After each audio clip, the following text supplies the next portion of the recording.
Ladies and gentlemen, we are post-game as Atlanta Gladiators opened their 2-game homestand with the win.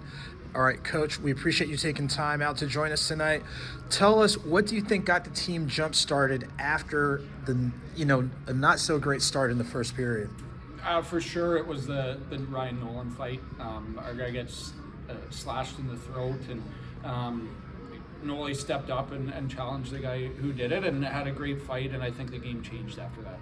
Good job for the guys riding that momentum. I think that stuff like that goes a long way.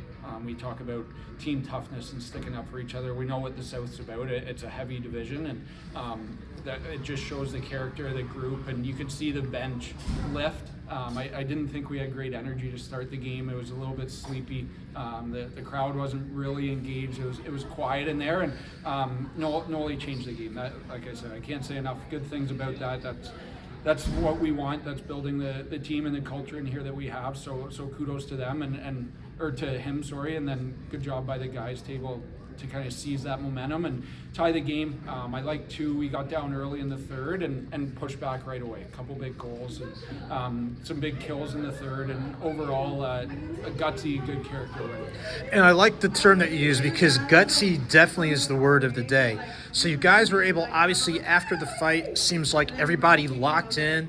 Defense was playing, up to par basically, and getting those empty net goals. Now those chances don't come often, but what does that do for a team when, the other team pulls the goalie, has the extra, attacker, and you still go ahead and come away with some scoring opportunities? Yeah, no, that's good.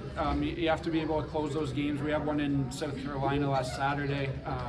Had a lead late, and we've been really good in those situations. Had a bad turnover that ended up in the back of our net, so we would talk about managing the pucks and fighting pucks out and staying under, and I thought we did a good job of that, limiting their time and space with the goalie pulled, and as a result we were able to bury a couple empty netters.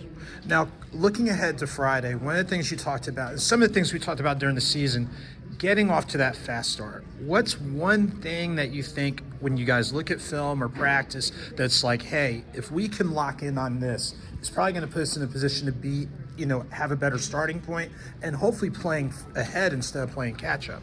I think right now rest is a weapon for us. We've had a busy schedule here, so not an excuse by any means. Every team goes through it, and we're kind of in the mix of that right now. We've got some guys injured and some guys stepping in, and but going back to the start, it's just being simple early, I think, is when we're at our best.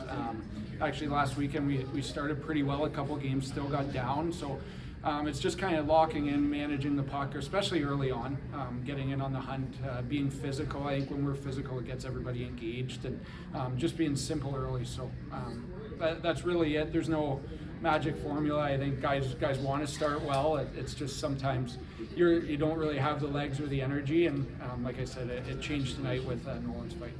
Well, Coach, of course, we always appreciate you taking time to join us post-game. Obviously, congratulations on tonight's win, and of course, wishing you success for your next game and beyond. Thank you.